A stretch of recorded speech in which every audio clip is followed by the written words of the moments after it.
Anitha Pushpavanam Kuppusamy Viha YouTube channel அன்பர்கள் அனைவருக்குமே அன்பான வணக்கம்.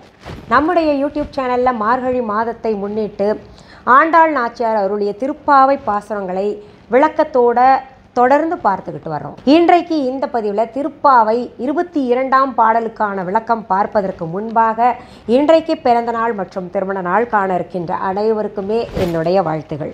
உங்களுடைய வாழ்க்கையில் நீங்கள் அனைத்து நலங்களும் வளங்களும் கிடைக்கப்பெற்று நீடூழி வாழணும்னு நான் இந்த கண்ணன் கிட்டையே பிரார்த்திக்கிறேன். இந்த காணொளியை காண்கின்ற அனைவருக்குமே இந்த நாள் இனிய நாளாக அமையட்டும். ஆண்டாள் நாச்சியார் ஒவ்வொரு பாசுரத்திலேயும் கண்ணனுடைய பராக்கிரமங்கள், உண்மையான பக்தி எப்படி இருக்க வேண்டும், இந்த உலக நன்மைக்காக நாம் என்ன செய்ய வேண்டும் என்பது போன்ற தகவல்கள் எல்லாம் கொடுத்துக்கிட்டு வர்றாங்க. கடந்த 21வது பாசுரத்தில் கூட கண்ணனுடைய வீர தீர செயல்கள் மற்றும் பெருமைகள் சொல்லி கண்ணனை எழுப்புவதாக அமைந்திருக்கிறது. இந்த பாடலையும் அதனுடைய தொடக்கமாக வருது. என்ன பொருள் என்பதை பார்ப்பதற்கு முன்பாக இந்த பாடல் வரிகளை நம்ம படிச்சிடலாம். அங்கன்மா ஞாலத்தரசர் அபிமான பங்கமாய் வந்து நின் பள்ளிக்கட்டிற்கீழே சங்கமிருப்பார் போல் வந்து தலை பெய்தோம் கிண்கிணி வாய் செய்த தாமரை பூ போல செங்கண் சிறு சிறிதே எம்மேல் விழியாவோ திங்களும் ஆதித்யனும் எழுந்தாற்போல் அங்கனிரண்டும் கொண்டு எங்கள் மேல் நோக்குதியேல் எங்கள் மேல் சாபம் இழிந்தேலோர் எம்பாவாய். கடந்த பாடல்லையே வீராதி வீரர்களெல்லாம் மாபெரும் அரசர்களெல்லாம் கிருஷ்ண பரமாத்மா கிட்ட வந்து கை கட்டி அவர் எழுந்திருக்க மாட்டாரா அப்படின்னு காத்துக்கிட்டு இருக்கிறாங்க அப்படின்னு பார்த்தோம். இந்த பாடல்லையும் முதல் வரிகளில் அந்த விளக்கம் தான் சொல்லியிருக்காங்க, கொஞ்சம் வேறுபட்டு சொல்லியிருக்காங்க. ஆண்டாள் நாச்சியாருடைய கற்பனை எப்படியெல்லாம் இருக்குது அப்படின்றது ஒவ்வொரு வார்த்தைகள்லையும் நம்ம எடுத்து சொன்னோன்னா நமக்கு நேரம் போதாது. என்னுடைய பதிவுகள் ஏற்கனவே பெருசாக இருக்குது. ஒவ்வொரு வார்த்தைக்கும் நான் கொஞ்சம் உள்ளே போய் ஆழமாக இது அர்த்தம் சொல்லியிருப்பேன். அதாவது உருவகப்படுத்தி தான் நம்ம சொல்ல வேண்டியது இருக்கும். அது உண்மையாக அந்த வார்த்தைக்கு பொருத்தமாகவும் இருக்கும். அப்படி பார்த்தோம்னா நிறையவே சொல்லலாம். ஆனால் நம்ம ரொம்ப பெருசாக பதிவு போடுறதுனால நிறைய பேர் பார்க்குறது கிடையாது. அதனால் சுருக்கமாக நம்ம கொஞ்சம் பார்த்துடலாம். முதல்ல 3 வரிகள் பிரித்து நம்ம படிக்கலாம். அப்போ தான் உங்களுக்கும் புரியும். நான் சொல்கிறது அந்த வரிகளுக்கு, அந்த வார்த்தைகளுக்கு பொருத்தமான விளக்கத்தையும் உணர்ந்து கொள்ள முடியும். அங்கன்மா ஞாலத்தரசர் அபிமான பங்கமாய் வந்து நின் பள்ளிக்கட்டிற்கீழே சங்கம் இருப்பார் போல் வந்து தலை பெய்தோம். அங்கன்மா ஞாலத்தரசர் அப்படின்றதுக்கு இந்த உலகத்திலேயே இருக்கக்கூடிய அரசர்கள் அத்தனை பேருமே நான் மிகப்பெரிய மாவீரனாக்கும், நான் இதில் ரொம்ப தலை சிறந்தவனாக்கும், நான் போர் படைன்னு வந்துட்டா அவ்வளோதான் உண்டு இல்லைன்னு ஆக்குவேனாக்கும் அப்படின்னு சொன்னவர்கள் அத்தனை பேருமே. இன்னும் சொல்லப்போனால் தேவர்களுடைய தலைவன் இந்திரன் இருக்கான் இல்லையா, கோகுலத்தில் மழை பெய்ய செய்து கோகுலத்து மக்களுக்கெல்லாம் இம்சை பண்ணணும் அப்படின்னு நினச்சான். மழை பெய்ய செய்தான். ஆனால் ஒருத்தருக்கு கூட அங்கே சளி கூட பிடிக்கலை. அந்த மழையினால் எந்த விதமான ஒரு பிரச்சனையோ ஒரு இம்மி அளவு கூட ஏற்படலை. கிருஷ்ணன் இருக்கின்ற இடத்துல தேவாதி தேவர்களும் தேவர்களின் தலைவனும் இப்படி எல்லாருமே கிருஷ்ணன் முன்னாடி ஒன்றுமே நடக்காது, நம்ம அவர்கிட்ட தலை பணிஞ்சு தான் போகணும் அப்படின்னு புரிஞ்சுக்கிட்டு ஒரே கருத்தோட சங்கமித்து, சங்கம் அப்படின்னா என்ன, எல்லாரும் கூடி சேர்ந்து வர்றது தான் சங்கம் அப்படிம்பாங்க. ஒரு சங்கம் அப்படின்னு நடத்தினா என்ன, ஒருத்தர் நடத்த முடியுமா, 2 பேர் நடத்த முடியுமா? இந்த சங்கம் அப்படிங்கும்போது எல்லாருமே அந்த சங்கத்தில் இணைவாங்க இல்லையா. அந்த சங்கத்தின் கருத்துக்களை ஏற்புடையதாக இருக்கிறவங்க எல்லாருமே அந்த சங்கத்தில் இணைவாங்க. அப்போது எல்லாருடைய கருத்தும் நான் பெருசு நீ பெருசுன்னு மாறு தட்டினாங்க இல்லையா, அவங்க எல்லாருடைய கருத்தும் எப்படி ஒன்று பட்டுச்சா, இனிமே நமக்கு கிருஷ்ணன் தான், அவன்கிட்ட தான் சரணாகதி அடையணும், அவன் முன்னாடி நம்மளுடைய வீர தீர செயல்கள் ஒன்றுமே செயல்படுத்த முடியாது அப்படின்னு எல்லாருமே சங்கமிச்சாங்களாம். ஒரு சங்கமாக கிருஷ்ணன் படுத்து உறங்குகின்ற அந்த காலுக்கடியில் எல்லாம் காத்து கிடக்கிறாங்களா, அதுபோல் நாங்களும் காத்து கிடக்கிறோம், சரணாகதி அடைஞ்சிட்டோம் அப்படின்னு கிருஷ்ண பரமாத்மா கிட்ட ஆண்டாள் நாச்சியார் பாடுவது போல இந்த பாடலில் இந்த 3 வரிகள் அமைஞ்சிருக்கு. அடுத்த 2 வரி பாடல்கள் என்னன்னு நம்ம பார்த்து விளக்கத்திற்கு போகலாம். கிங்கிணி வாய் செய்த தாமரை பூ போல செங்கன் சிறு சிறிதே எம்மேல் விழியாவோ. இந்த வரிகள் ஆண்டாள் நாச்சியாருடைய கவித்திறமையை வெளிப்படுத்துவதாக இருக்கு. அதாவது ஒரு கவிஞன் என்பவன் ஒரு கண்ணை பார்த்தால் ரொம்ப அழகுபடுத்தி பாட வேண்டும், முடியை பார்த்தால் அழகுபடுத்தி பாட வேண்டும், அதை இன்னொரு பொருளோட சிறப்பான பொருளோட ஒப்பிட்டு பாட வேண்டும். அப்படி தான் இங்கே ஆண்டாள் நாச்சியார் சொல்லியிருக்காங்க பாருங்க. கிண்கிணி வாய் செய்த தாமரை பூ போல அப்படின்ட்டு இருக்காங்க. அதாவது கிண்கிணி அந்த சலங்கை நீங்கள் பார்த்துருப்பீங்க, மாட்டு கழுத்தில் கட்டுற சலங்கை பித்தளையில் இருக்கும் இல்லையா, அந்த சலங்கைக்கு தான் இங்கே கிண்கிணி அப்படின்னு சொல்லியிருக்காங்க. அந்த கிண்கிணி சலங்கை எப்படி இருக்கும், முழுசாக மூடி இருக்குமா? கிடையாது. அப்படியே பார்த்திங்கன்னா கொஞ்சம் திறந்துருக்கும். அது அந்த தாமரை மொட்டு எப்படி இருக்கான், இந்த கிண்கிணி சலங்கை போல் கொஞ்சம் மலர்ந்துருக்கான். அந்த கிண்கிணி சலங்கை ஏன் கொஞ்சம் திறந்திருக்கும் அப்படின்னு பார்த்திங்கன்னா, அதில் உள்ளர கல்லோ இல்லை ஏதாவது வச்சுருப்பாங்க. அப்படி முழுசாக மூடினா அந்த சலங்கையிலேருந்து ஒலி வராது. முழுசாக திறந்திருந்தா கூட அந்த சலங்கையில் வச்சிருக்கக்கூடிய கல் வந்து கீழே விழுந்துடும், ஒலி வராது. அதனால் அந்த கிண்கிணி வந்து கொஞ்சம்தான் வாய் திறந்திருக்கும். உள்ள கல் கீழேயும் விலகக்கூடாது, நல்ல சத்தமும் வரணும், அது கேட்கவே இனிமையாக இருக்கும் அந்த சலங்கை சத்தம். அந்த கிண்கிணி வாய் போல அப்படி அந்த தாமரை பூ எப்படி கொஞ்சம் மலர்ந்திருக்குமோ அதுபோல் செங்கன் சிறு சிறுதே எம்மேல் விழியாவோ அப்படின்றாங்க. அது எப்படி அந்த தாமரைப்பு கொஞ்சம் அப்படியே மலர்ந்து இருக்குமோ, முழுசாக அதுக்குள்ளார எத்தனை இதழ் இருக்குது, எப்படி இருக்கும் பூன்னு தெரியாமல் இருக்குமோ, கிங்கினி எப்படி கொஞ்சம் வாய் திறந்திருக்குமோ அதுபோல் கொஞ்சமாக கண்களை திறந்து கிருஷ்ணன் படுத்திருக்காராம். முழுசாக கண்ணு மூடினாலும் கிருஷ்ண பரமாத்மாவின் கடைக்கண் பார்வை விழாது. முழுசாக கண் விழித்து பார்த்தா கூட அந்த கண்களில் இருக்கக்கூடிய ஒளி எப்படி இருக்கான், அடுத்த வரிகளில் சொல்கிறாங்க. அந்த கண்கள் அவ்வளவு அழகாக இருக்குமா கிருஷ்ணனுடைய கண்கள், அதை நேரடியாக யாருனாலையும் பார்க்க முடியாத அளவுக்கு அழகாக இருக்கும், அவ்வளவு வீரியம் மிகுந்ததாக இருக்கும் அப்படின்றதுக்கு உதாரணமாக இங்கே மறைமுகமாக சொல்கிறாங்க பாருங்க. அதாவது அந்த கிண்கிணி சலங்கை போல கொஞ்சமாக விரிஞ்ச தாமரை மொட்டு போல கிருஷ்ணனுடைய கண்கள். அவர் ஆழ்ந்த உறக்கத்தில் இல்லை, அவர் தூங்க முடியுமா? ஆனால் விழிச்சு பார்த்தா கூட அந்த பார்வையை யாருனாலையும் பார்க்க முடியாது அப்படின்னு சொல்லிட்டு கொஞ்சம் கண் திறந்து படுத்து கிடக்கின்ற அந்த கிருஷ்ணனுடைய பார்வை எங்கள் மேலே விழாதா அப்படின்னு அர்த்தம் இங்கே சொல்லுது. எவ்வளோ அழகான நயம்பட எழுதியிருக்காங்க பாடலை. அடுத்த வரிகள் என்ன சொல்லுது அப்படின்றத பார்த்துடலாம். திங்களும் ஆதித்யனும் எழுந்தார் போல அங்கனிரண்டும் கொண்டு எங்கள் மேல் நோக்குதியேல் எங்கள் மேல் சாபம் இழிந்தேலோர் எம்பாவாய். அடுத்து சொல்றாங்க திங்களும் ஆதித்யனும் அப்படின்னு. திங்கள் என்றாலே சந்திரன், ஆதித்யன்னா சூரியன். இந்த சந்திரனையும் சூரியனையும் கண்களாக பெற்றவரே அப்படின்னு சொல்கிறாங்க. அதுவும் பார்த்தீங்கன்னா அங்கனிரண்டும் அப்படின்றாங்க. அதாவது இந்த இடத்துல என்ன சொல்கிறாங்கன்னா, சந்திரனை போன்ற கண்களை, 2 கண்களும் சந்திரனை போல இருக்கான், 2 கண்களும் சூரியனை போல இருக்கான் அப்படின்னு அங்கன் இரண்டும் அப்படின்றாங்க. இங்கே நம்ம 2 விதமாகவும் அர்த்தம் கொள்ளலாம். ஒரு கண் வந்து சந்திரன் போலவும் ஒரு கண் வந்து சூரியன் போலவும், இரண்டுமே ஒளி தரக்கூடியது. அப்படி ஒரு ஒளி இரவு நேரத்தில் நமக்கு சந்திரன் இல்லைன்னா நமக்கு ஒன்றுமே தெரிய போகிறதில்ல, நில ஒளி இல்லைன்னா தெரிய போகிறதில்ல. பகலில் சூரியன் இல்லைன்னா நமக்கு இருட்டாக இருக்கும், ஒன்றுமே தெரிய போகிறதில்ல. அப்படி ஒரு வெளிச்சத்தை, இரண்டுமே வெளிச்சத்தை கொடுக்கக்கூடியது. அந்த வெளிச்சத்தை கொடுக்கக்கூடிய சந்திரனையும் சூரியனையும் கண்களாக கொண்டவனே அப்படின்னு சொல்கிறாங்க. அங்கனிரண்டும் அப்படின்னா இரண்டுமே, 2 கண்களும் சந்திரனை கொண்டதாகவும் 2 கண்களுமே சூரியனை கொண்டதாகவும் இங்கே நம்ம எடுத்துக்கொள்ளலாம். ஏன் இங்கே நம்ம 2ஐயும் எடுத்துக்கொள்ளலாம் அப்படின்னு பார்த்தீங்கன்னா, சந்திரன் வந்து குளிர்ச்சியாக இருக்கும். இப்போது கோபிகைகளை பார்க்கும் பொழுது கிருஷ்ண பகவான் வந்து சந்திரனை போல குளுமையாக தன்னுடைய கண்களால் பார்ப்பார்.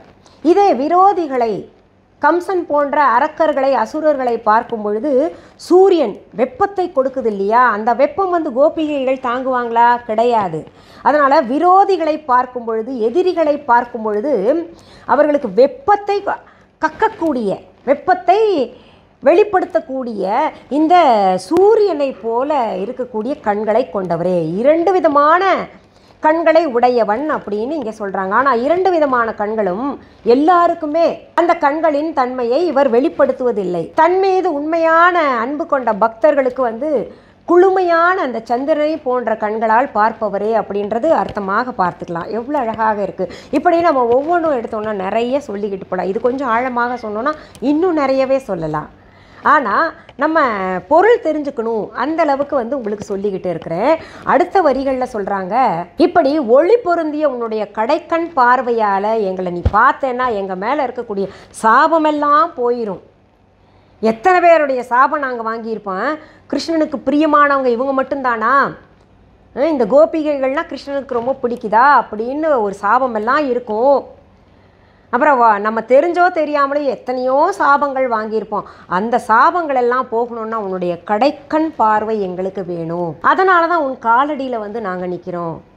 இப்போ தலைமாட்டில் நின்னோன்னா கிருஷ்ணன் எழுந்தோடனே கால் மாட்டில் நின்றுட்டுருக்காங்க இல்லையா, அவங்கள தான் பார்க்க முடியும். தலைமாட்டில் நிற்கும்போது கிருஷ்ணனுடைய கடைக்கண் பார்வை கிடைக்காது இல்லையா. அதனால தான் உன்னுடைய காலடியில் நாங்கள் தவம் இருக்கிறோம். அந்த அரசர்கள் எல்லாம் நிற்கிறாங்க இல்லையா, அது போல் நாங்கள் நிற்கிறோம். எழுந்திரு கிருஷ்ணா அப்படின்னு பாடுவதாக இங்கே பாடல் அமைத்திருக்கின்றார். எவ்வளவு இது மொத்தமாக பொருள் நம்ம பார்க்கும்போது எப்படி இருக்குன்னா, பகவானுடைய கடைக்கண் பார்வை இருந்தாலே போதும் நம்ம சௌக்கியமாக இருப்போம் அப்படின்றது பொருள் கொள்வதாக இந்த பாடல் நமக்கு சொல்லுது. தேவாதி தேவர்களாகட்டும் மாபெரும் அரசர்களாகட்டும் இந்த உலகத்தில் இருக்கக்கூடிய கொடியவர்கள் வல்லவர்கள் எல்லாருமே கிருஷ்ணனுடைய பாதத்தில் சரணடைகிறாங்க. தன்னுடைய செருக்கை விடுறாங்க, அகந்தையை விட்டுத்தான் வர்றாங்க. அப்படி விட்டால் தான் ஒருவருடைய பாதத்திற்கு பக்கத்தில் போய் நிற்க முடியும். தான் என்கின்ற செருக்கு இருந்ததுன்னா அங்கே நிற்க மாட்டாங்க. அவருடைய கடைக்கண் பார்வைக்காக ஏங்கிட்டு காத்துட்டு இருக்க மாட்டாங்க. அப்போ இங்கே என்ன உணர்த்துது நமக்கு அப்படின்னா, நம்ம எப்போ நம்முடைய அகந்தையையும் செருக்கையும் விடுறோமோ அப்போதான் பகவானுடைய பார்வை நமக்கு கிடைக்கும் அப்படின்றது இங்கே நமக்கு உறுதியாக விளக்கத்தை நமக்கு ஆண்டாள் நாச்சியார் சொல்லியிருக்காங்க. அவருடைய கடைக்கண் பார்வை இருந்தாலே போதும் நம்முடைய வாழ்க்கை சுபிக்ஷமாகும் அப்படின்றதையும் இங்கே சொல்லியிருக்காங்க. இதில் நமக்கு ஒன்று தெளிவாக இருக்குது. தான் என்கின்ற அகம்பாவம் இருக்கின்ற வரைக்கும் நாம் எவ்வளவு விழுந்து விழுந்து கும்பிட்டால் கூட நமக்கு கிருஷ்ணனுடைய பகவானுடைய கடைக்கண் பார்வை அவருடைய அருள் நமக்கு கிடைக்கவே கிடைக்காது. நம்ம எல்லாத்தையும் ஒழித்து விட்டு ஒன்றுமே இருக்கக்கூடாது, நிச்சலனமாக போய் பகவான்கிட்ட சரணாகதி அடையணும். போன பாடல்லையும் அதான் சரணாகதியை தான் பார்த்தோம். எந்த விதமான குறுகுறுப்பும் இல்லாமல் நான் இந்த விஷயத்தில் நான் ரொம்ப பெரிய ஆளாக்கும், நான் ஊரே தெரிஞ்சவன், ஊரே என்னை கொண்டாடிக்கிட்டு இருக்கு, ஒரு துறையில் நான் பெரிய ஆளாக இருக்கேன் அப்படின்னு போய் நம்ம கோயிலில் போயிட்டு பகவான்கிட்ட நிற்கக்கூடாது. நம்மளை யாராவது பார்க்குறாங்களா, நம்மக்கிட்ட யாராவது பேச வர்றாங்களா, நம்மளை யாராவது படம் பிடிக்க வர்றாங்களா, இல்லை நம்மக்கிட்ட யாராவது ஆட்டோகிராஃப் கேட்குறாங்களா, நம்ம பாதத்தில் யாராவது விழறாங்களா, அதெல்லாம் பார்க்கவே கூடாது. ஒன்று தெரிஞ்சுக்கோங்க, கோவிலில் பகவானுடைய பாதத்தில் விழுவதை தவிர வேறு யாருடைய பாதத்துலேயும் நம்ம விழக்கூடாது. இதன் மூலமாக நான் உங்களுக்கு சொல்லிக்கிறேன். இப்படி எந்த விதமான செருக்கும் ஆணவமும் இல்லாமல் போய் நிற்கிறவங்களுக்கு தான் அங்கே போய் பகவான்கிட்ட நம்ம வேண்டணும்னா பகவானுடைய கடைக்கண் பார்வை கருணையெல்லாம் நமக்கு கிடைக்கும். அப்படி இல்லாமல் நம்ம செருக்கும் அகம்பாவமும் எல்லாத்தையும் சுமந்துக்கிட்டு நான் தான் பெரிய ஆள், நான் தான் ஆன்மீகத்தில் பெரிய ஆள், நான் தான் பெரிய இது, நான் தான் பாடுறதில் பெரிய ஆள், நான் தான் பேசுகிறதுல பெரிய ஆள், இல்லை நான் தான் கவிதையில் பெரிய ஆள் அப்படின்னு போய் நின்னோன்னா எந்த பிரயோஜனமும் கிடையாது. எல்லாத்தையும் விட்டுட்டு வா, தான் என்கின்ற நான் என்கின்ற அகம்பாவத்தை விட்டுட்டு வான் தானே ரமண மகரிஷியும் நமக்கு போதித்திருக்கின்றார். அதனால் நம்ம பகவானை பார்க்க போகும் பொழுது சரணாகதி அடைஞ்சிடணும். இன்றைக்கு திருப்பாவை 22வது பாசுரத்தில் ஒரு நல்ல கருத்தை நம்ம பார்த்தோம் இல்லையா. இப்படித்தான் ஆண்டாள் நாச்சியார் ஒவ்வொரு பாடல்லையும் நல்ல நல்ல கருத்தை நமக்கு சொல்லிக்கிட்டு வர்றாங்க, பக்தி கூட. சரி, இந்த பதிவை உங்களுடைய ஃப்ரெண்ட்ஸ் ரிலேட்டிவ்ஸ்க்கெல்லாம் ஷேர் பண்ணணும்னு என்னுடைய விருப்பம். கட்டாயம் ஷேர் பண்ணுவீங்கன்னு நம்புகிறேன். இது வரைக்கும் என்னுடைய யூடியூப் சேனல் சப்ஸ்கிரைப் பண்ணாதவங்க உடனே சப்ஸ்கிரைப் பண்ணிக்கோங்க. பக்கத்தில் கோவில் மணி பெல் ஐகான் பட்டன் இருக்கு இல்லையா, அதை தொட்டு விடுங்க. அதில் ஆல் என்கின்ற ஆப்ஷனை தொடுங்க. அப்போ தான் நான் தினமும் பதிவிடுகின்ற பதிவுகள் எல்லாமே சேரும். சிலர் கேட்குறீங்க, நான் பதிவு போட்டால் கூட ஏன் மேடம் இப்போல்லாம் உங்களுடைய பதிவு பார்க்க முடியல, வீடியோ வர்றதில்லை அப்படின்னு. நீங்கள் ஆல் என்கின்ற ஆப்ஷனை அழுத்திருக்க மாட்டீங்க, அதனால தான் உங்களுக்கு நோட்டிஃபிகேஷன் வர்றதில்லை. சரி, இப்போ நம்ம விஹா ஆன்லைன் பற்றி இப்போ சொல்லுவோம். விஹா ஆன்லைன் பற்றி ஒவ்வொரு பதிவுலையும் நான் சொல்லிக்கிட்டு வரேன். ஏன்னா புதிதாக பார்வையாளர்கள் வரும்போது அவங்களும் தெரிஞ்சுக்கணும் தான். விஹா ஆன்லைன் என்பது என்னால் என் கணவரால் நடத்தப்படுகின்ற ஆன்லைன் ஷாப். இது வரைக்கும் யாராவது எங்களுடைய Viha online shopping app download பண்ணலன்னா உடனே ப்ளே ஸ்டோர் ஆப் ஸ்டோருக்கு போயிட்டு தம்ப்நெயிலில் கொடுக்கப்பட்டு இருக்கின்ற விஹா ஆன்லைன் என்கின்ற ஸ்பெல்லிங் பார்த்துட்டு டெக்ஸ்ட் பண்ணுங்கள், டவுன்லோட் பண்ணிக்கோங்க. டவுன்லோட் பண்ண பின்னாடி மிஸ்ஸஸ் அனிதா குப்புசாமிஸ் விஹா ஆன்லைன் அப்படின்னு பச்சை எழுத்தில் இருக்கான்னு பார்த்து தெரிஞ்சுக்கோங்க. இது தவிர viha.online என்கின்ற இ-காமர்ஸ் வெப்சைட்டும் நடத்திக்கிட்டு வரோம். அது எங்கே போய் பார்க்கணும் அப்படின்னா கூகுளில் போயிட்டு www.viha.online அப்படின்னு டெக்ஸ்ட் பண்ணிங்கன்னா எங்களுடைய viha.online இ-காமர்ஸ் வெப்சைட் ஓப்பன் ஆகும். அதுலேயும் என்னுடைய பெயர் இருக்கான்னு பார்த்துட்டு உறுதிப்படுத்திக்கிட்டு நீங்கள் பொருள் ஆர்டர் பண்ணுறதோ இல்லை பார்க்குறதோ செய்யலாம். இதில் இன்னும் சில தகவல்கள் சொல்கிறேன். பொருள்களை நேரில் பார்த்து வாங்கணும் அப்படின்னு நினைக்கிறவங்க சென்னை ராஜா அண்ணாமலைபுரத்தில் இருக்கக்கூடிய எங்களுடைய விஹா கடைக்கு வாங்க. எப்படிங்க வர்றது அப்படின்னு கேட்டிங்கன்னா இந்த டிஸ்கிரிப்ஷன் பாக்ஸ் ஓப்பன் பண்ணுங்கள். அதில் விஹா கடைக்கான ஃபோன் நம்பர், அட்ரஸ் மற்றும் விஹா கடைக்கு நீங்கள் வர்றதுக்கான கூகுள் ரூட் மேப் எல்லாம் லிங்க்ஸாக தரப்பட்டிருக்கும். அதை பார்த்து நீங்கள் வந்துக்கலாம். கூகுள் ரூட் மேப்பில் போயிட்டு நம்ம டிஸ்கிரிப்ஷன் பாக்ஸில் கொடுத்துருக்கோம் இல்லையா விஹா அட்ரஸ், அதை போய் டெக்ஸ்ட் பண்ணிங்கன்னு வைங்களேன். விஹா ராஜா அண்ணாமலைபுரம் சென்னை அப்படின்னு டெக்ஸ்ட் பண்ணிங்கன்னா கூகுள் ரூட் மேப் அழகாக உங்களை கைட் பண்ணி கொண்டு வந்து எங்கள் கடையில் சேர்த்து விட்டுடும். எங்கள் விஹா கடைக்கான கிளைகள் வேறு எங்கேயுமே கிடையாதுங்க. உங்கள் ஊரில் அல்லது உங்கள் நாட்டில் இருக்கா அப்படின்னு தேடினீங்கன்னா கிடைக்காது.